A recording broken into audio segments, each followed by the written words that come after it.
My mother said I was born at 4 o'clock in the evening, and she was in labor, and the doctor came down, you know, they were born at home.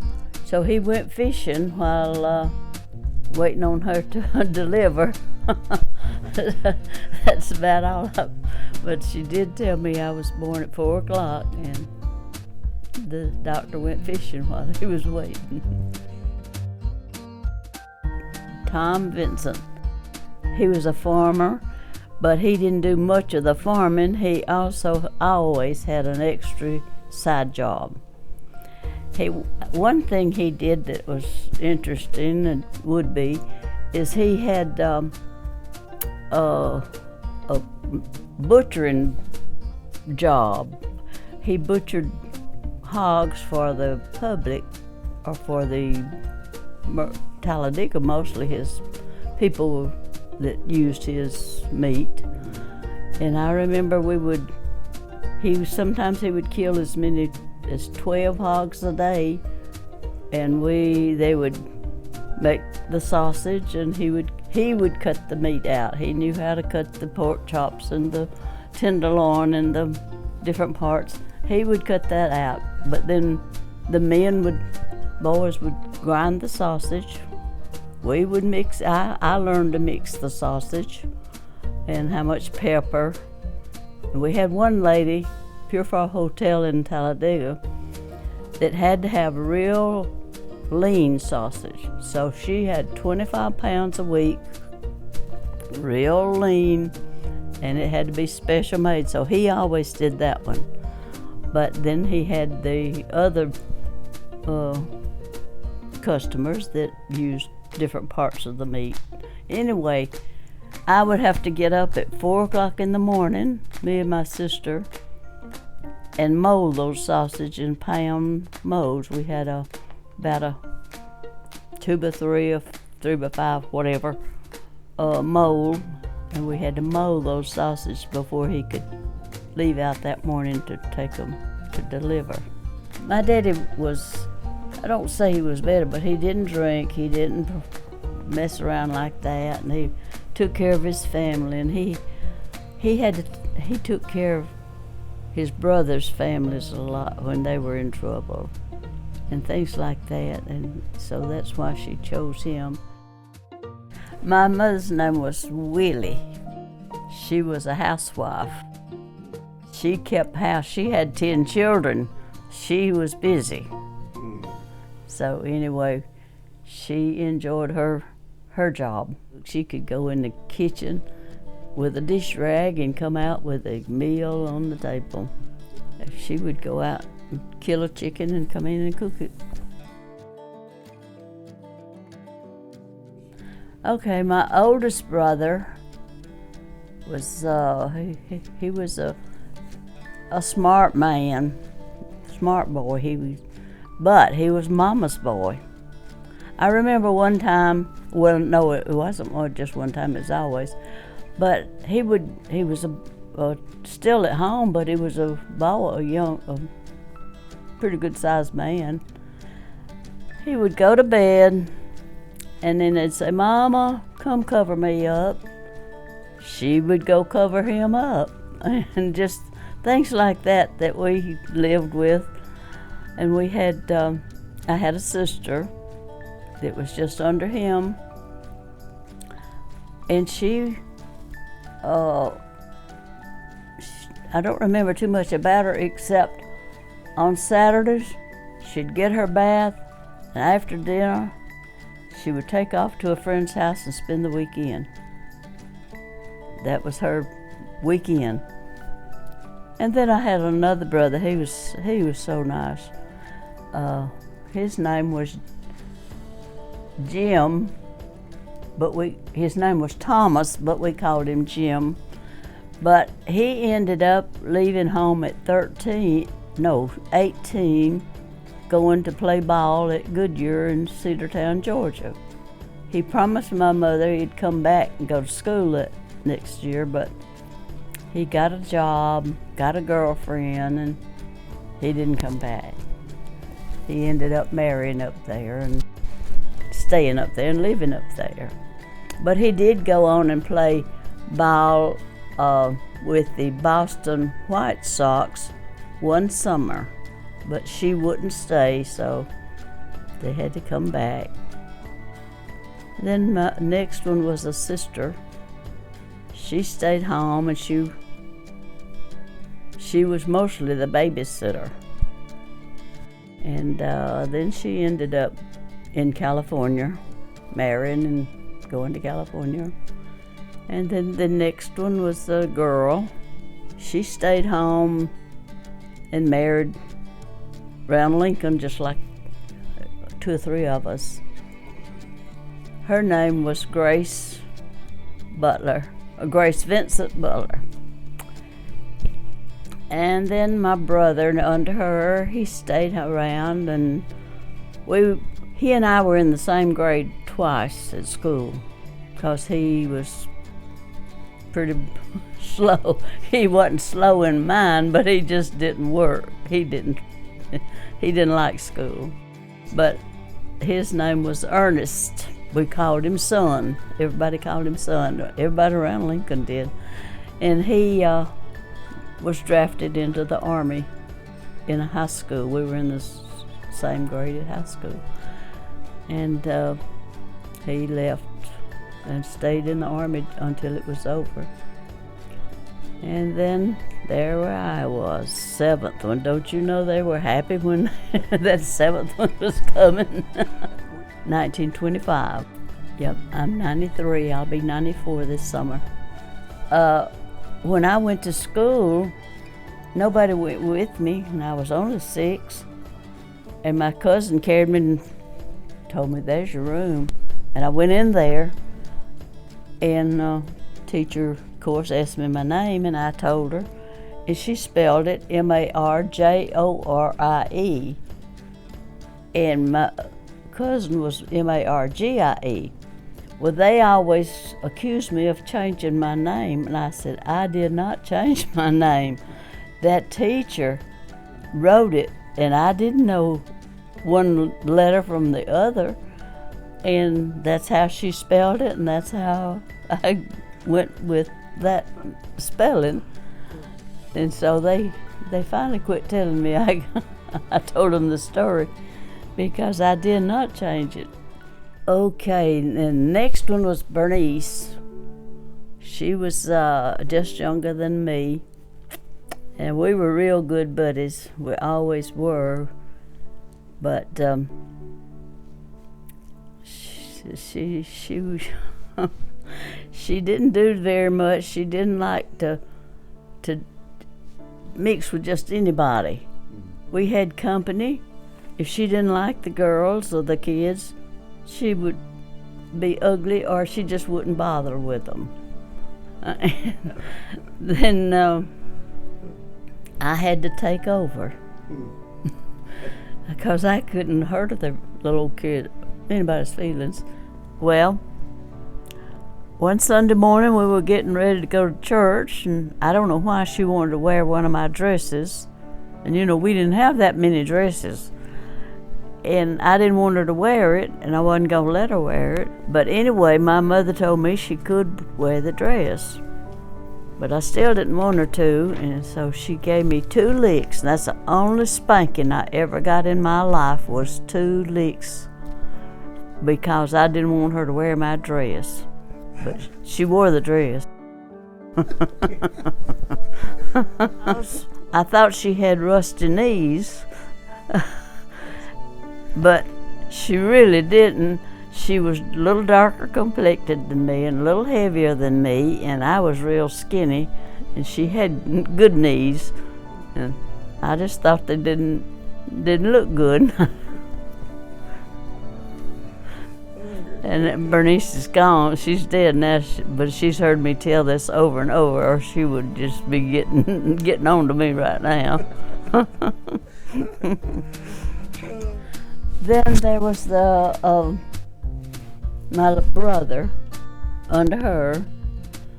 He was a good boy, but he never did get in too much trouble, except that's the only time I ever saw my daddy give him a whipping.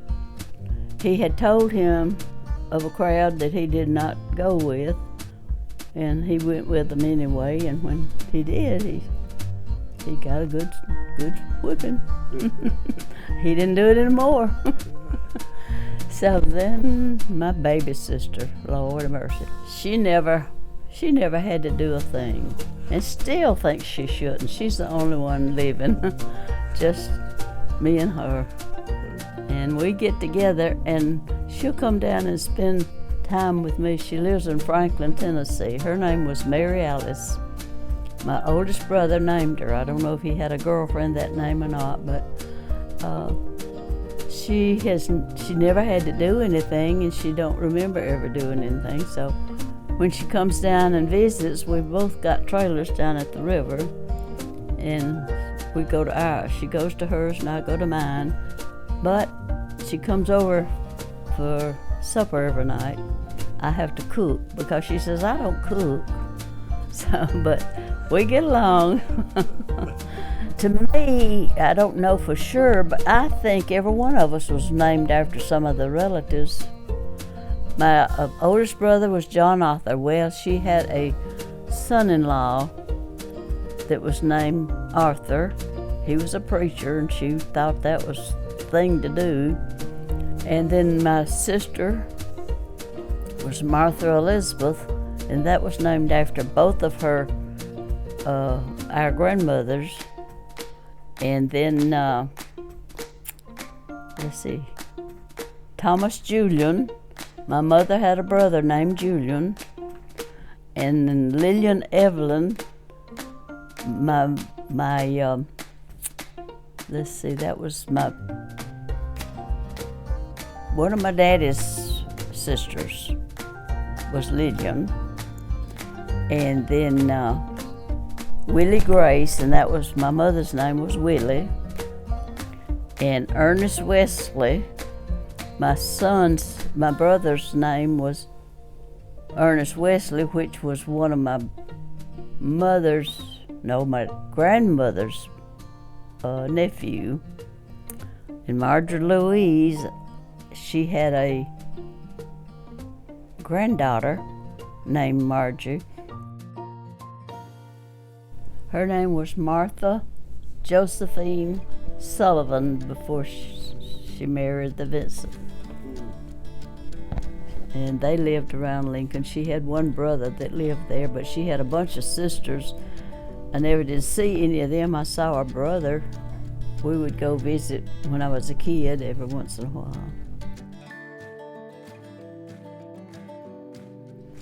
When he came back, he told her to pick her out a farm, and he would buy it for her to take care of him.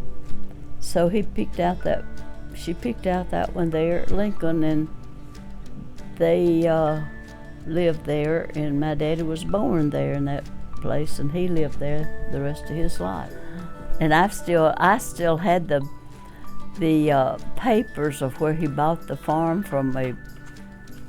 Paid them off through Sinclair Federal Bank or something, whatever that is. But I gave it to my son, and now that he died 4 years ago, and I don't know what they've done with it. But I just kept papers like that. I like history, so I just keep anything like that. When I was a kid, we went to Blue Eye Baptist Church, and we walked to church. It wasn't far, but sometimes it was awfully hot or cold.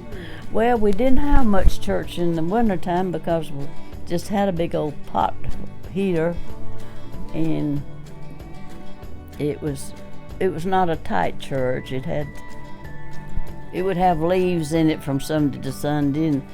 We'd go up on Saturday, though, and sweep it out if it was the day they have church, and get,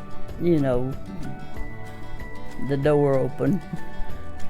Our church was just one big room. It didn't have Sunday school rooms, and I think we had to go to church, listen to the preacher, and then or the singing, to get ready, and then we'd divide up and go to little corners of the church and to have our Sunday school lesson.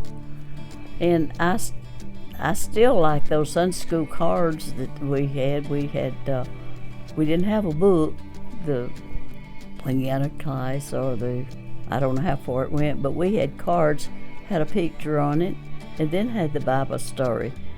And I still like those Bible stories the way they were written then. You could understand them. I still remember a lot of them. I do remember that I was the only one that they called a doctor for. The rest of them, I guess, I had a rash on me, and I remember I was in the bed, and I think I had a temperature, and my grandmother says, well, if that goes all the way around her, it could kill her. And so they called the doctor, and he came. I don't know what he did, but I got over it. And I've been healthy ever since. I got bit by a dog one time when we were killing hogs, and that dog, the scraps and the blood, and that's when they'd kill them, was there, and I think he was eating it. And my daddy told me to hand him a single tree, whatever that was. And I reached down to get it, and that dog bit me. And I still got a scar right there where he bit me. So I never did like dogs. I'm scared of them anyway. I don't care what kind it is. I remember when we were kids, my mother we'd go get sweet gum balls and sycamore balls, and she would mix up it was a powder, and she called it alabaster, I think, or something like that. Mix that up, and we would color dip the sweet gum balls and the sycamore balls in that, and to put on our tree. But we'd get out and cut our tree. That was one of the best things we did, was get out and hunt our Christmas tree. It might be cold, but we would get out and get our tree. And then when we would make chains to go on our tree, and she would get, my mother would get Lux washing powders and mix it with water and make snow and put it on the limbs of our tree. It was real thick, and she always decorated our tree. We always got a doll for Christmas. I remember one time, we didn't know exactly when Christmas came, but my daddy went to, I don't know where he went to get the dolls, but one morning he came in and he had 2 dolls, me and my sister, and he said Santa Claus didn't make it last night, so he got those dolls for us. And I think he probably just waited till it was on sale the next morning. He went and got us a doll. But they were great big pretty dolls. But we didn't know the difference. We got a doll. I never did like to get out and play. I guess it was a hide and seek. That was, everybody could play that. I had to play baseball and Red Rover or something, one of these running things. I just didn't like all that. And I don't remember what all. I know they played, those were the 2 I remember right now. Dodgeball, I had to play that. We had 1 bicycle. My brother-in-law bought my sister, just younger than me, one, and we shared that one, but I don't know why he bought her one and he didn't buy me one. But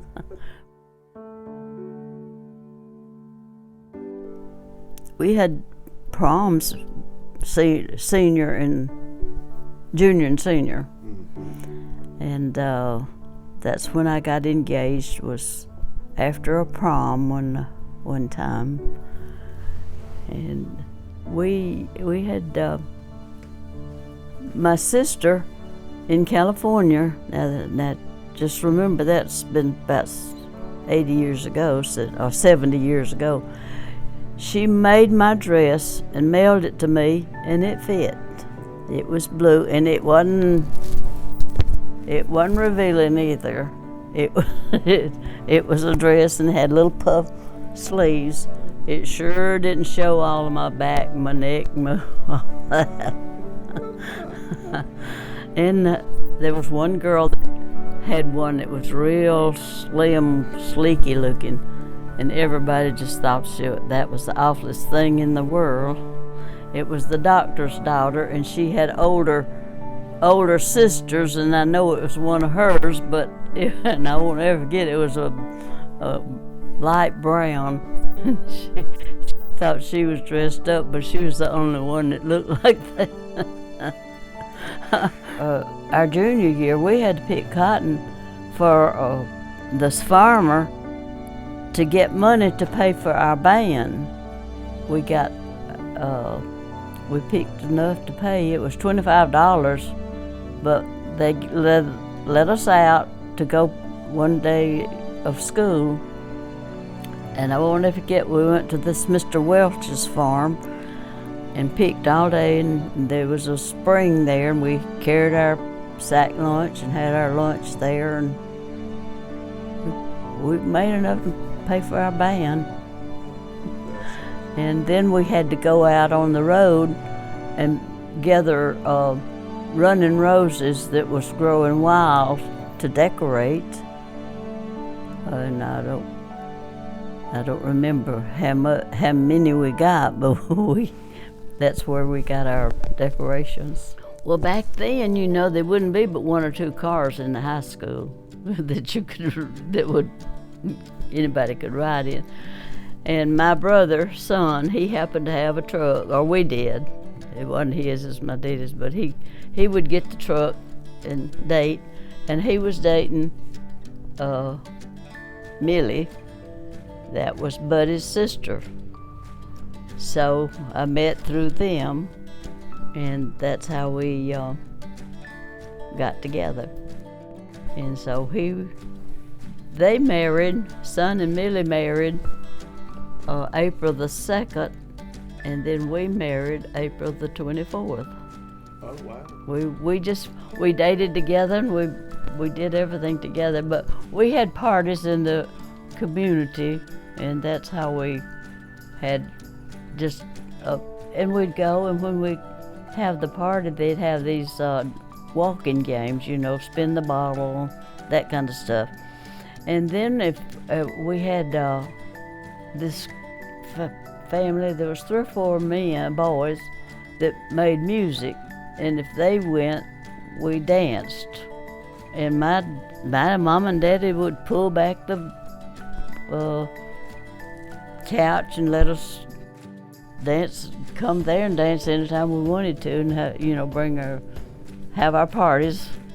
And we've had lots of parties at our house, and some of them wasn't dancing parties, but some of them was walking parties and just that kind of stuff. One time I went and Buddy went outside at that party. It wasn't at our house, and he come back in and he had a drink. I said, "Take me home." So I made him bring me home right then. We stayed broke up for about two or 3 months, but he came to church, and we got back together after that. I do remember neighbors come and sit up till bedtime and listen. We had a radio. Nobody had a radio but us. We had company like that at night to listen to the radio and the news, or especially during the wartime. And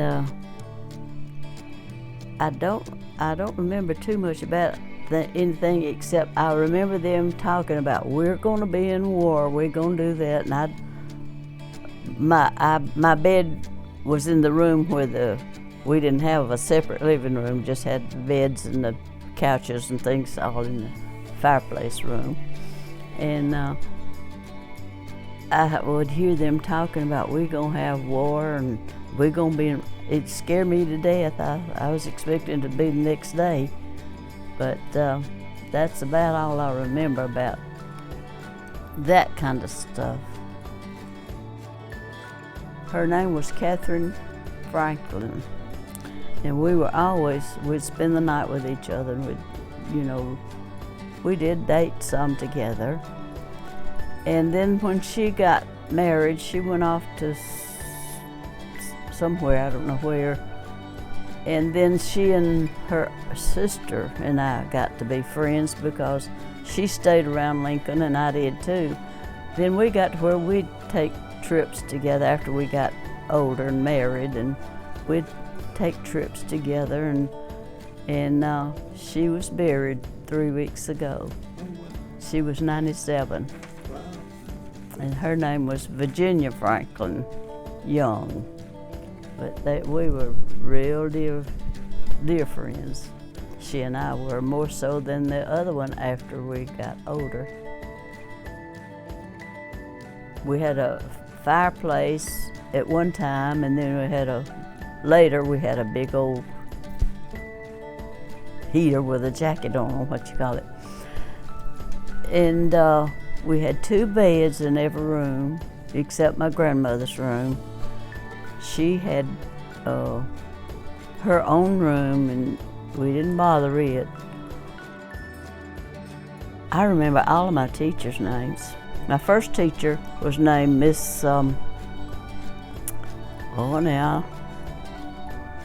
King. The next one was Miss Hobson. The next one was Miss Balch. The next one was Miss Burroughs. And the next one was Mr. McKinnon. He was a retired military person. He taught 6th grade. And we thought we was grown because we had a man teacher. I won't ever forget, President Roosevelt had a speech, and we didn't have intercoms in the school, so everybody had to go to the auditorium to hear that speech. And that "I declare war" still can ring in my ear. And every time I hear the Star-Spangled Banner, tears can come into my eyes, except the way some of them sing it now. They butcher it so till you wouldn't recognize it if you really didn't know it. And it don't bring tears.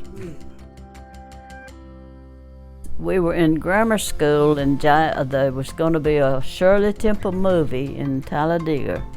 So I don't remember which teacher it was, but we got permission to ride the school bus. They carried us to Talladega. We saw that movie and we came back, and we were thrilled to death because that was the first time most of us had ever seen a movie.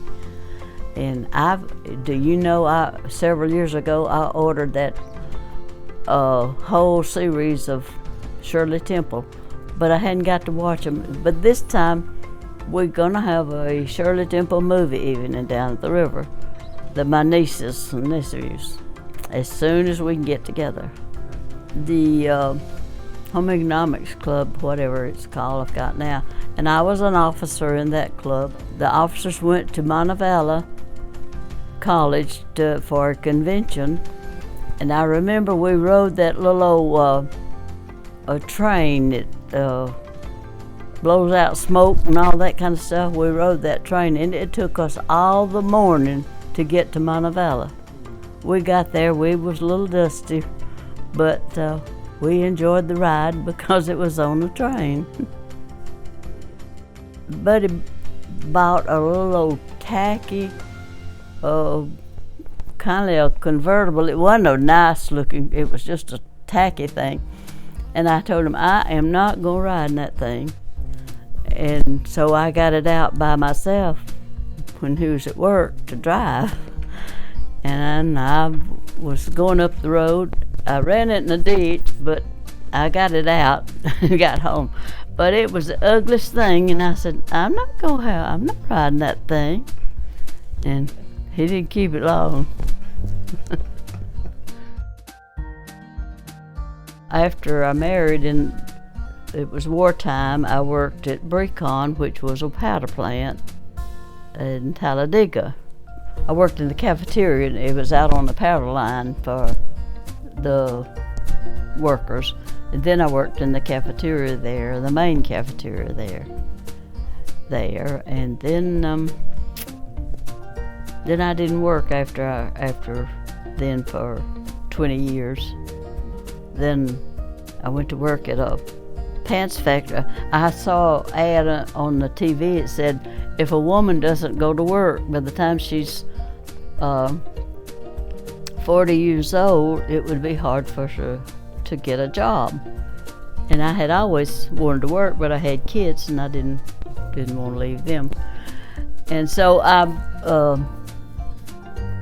was 39, and I said, well, I'm going to work. And my husband never did want me to go to work.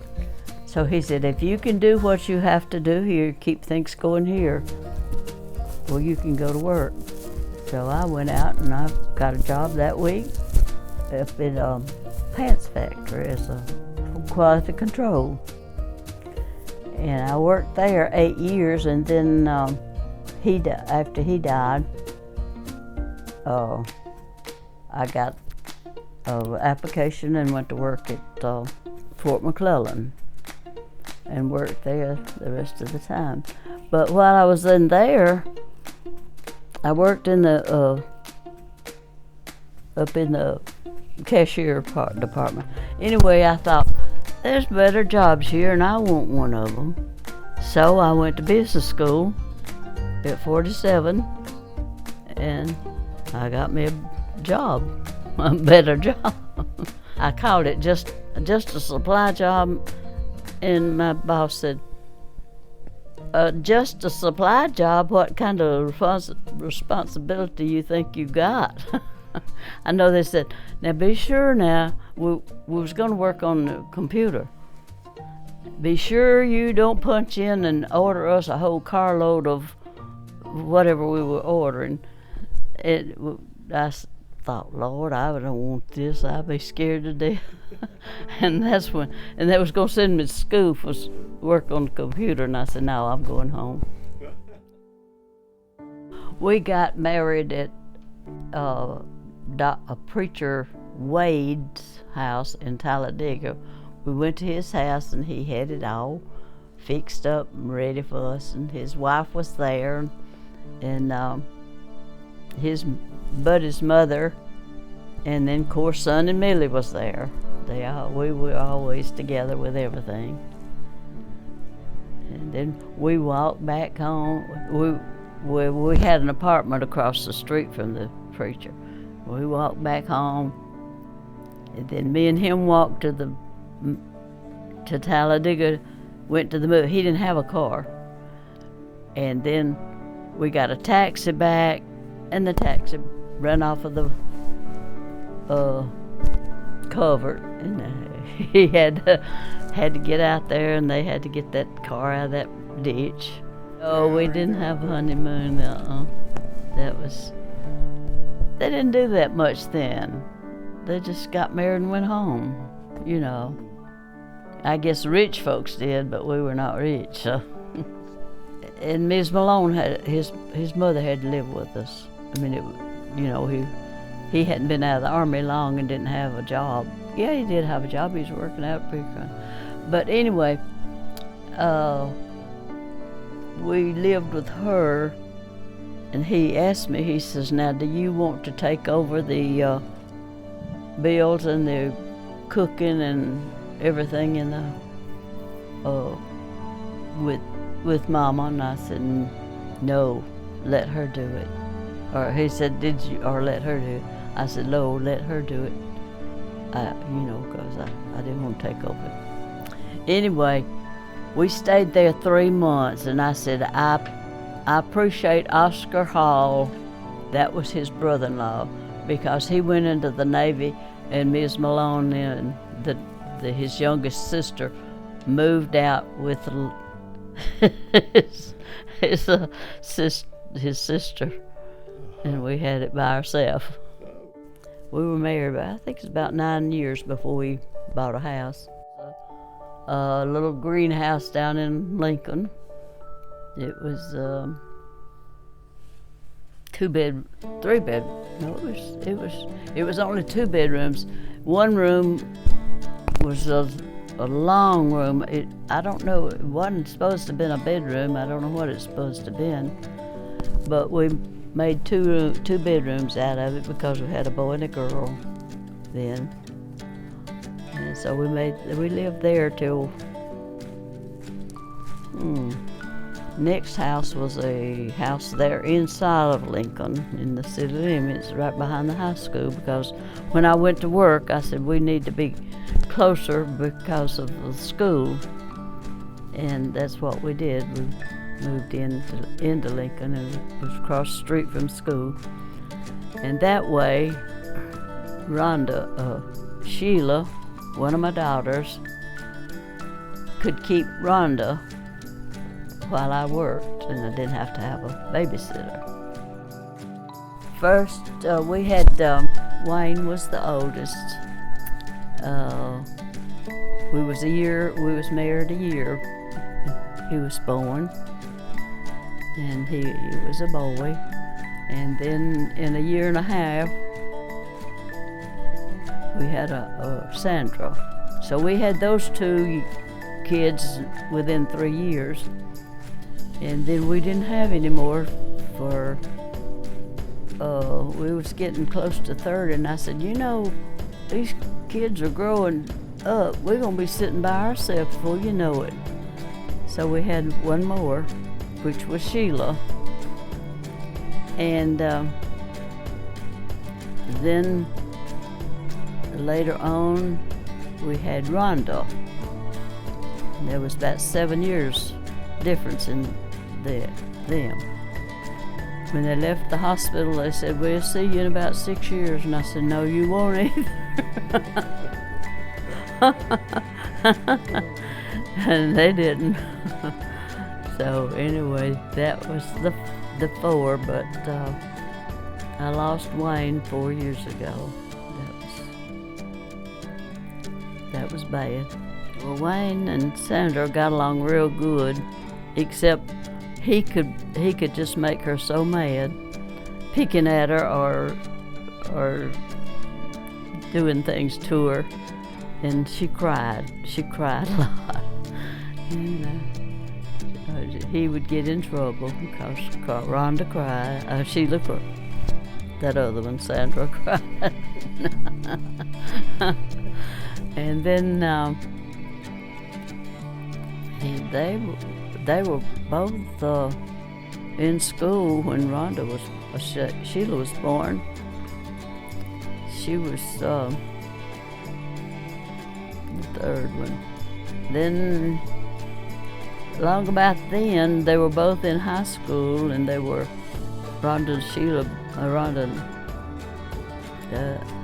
Sandra and Wayne were both in school. Wayne played football. Sandra was a majorette, so we would be passing each other. One would be going and one would be coming every day. Nearly seemed like there was something going on all the time with them. And they took part in everything at school, so they were busy. We were busy. They were enjoying it. Then Sheila came along, and she followed in behind them till she got old enough to film. And then, of course, she went to school at Lincoln also. They all finished school at Lincoln except Rhonda. When the uh, trouble started with the integration and all that. We lived there at high school, and Buddy had already had his heart attack, and he was out of work for 3 months at the time sometimes. And he would see what was going on out at the school, and see the police out there off and on all the time, and he couldn't take it, so he put her in private school in Talladega, and she graduated in Talladega. That's why she went down there. I didn't like the idea, but he just couldn't stand it. He'd go over to the other schools, and he just didn't like what he saw. Well, they were all good kids, and they minded good, and they made good grades, and they worked hard in school. They was interested in learning, and but they yet took part in everything at school because they enjoyed that too. I'll tell you this, I married in 3 years afterwards, which was a mess. It was a mistake. It was not a marriage. And it just wasn't. It wasn't marriage. So then I was free 6 years after then. And then I met Malcolm Presley, and he was a good man. He was so good to me. He was good to my kids, grandkids.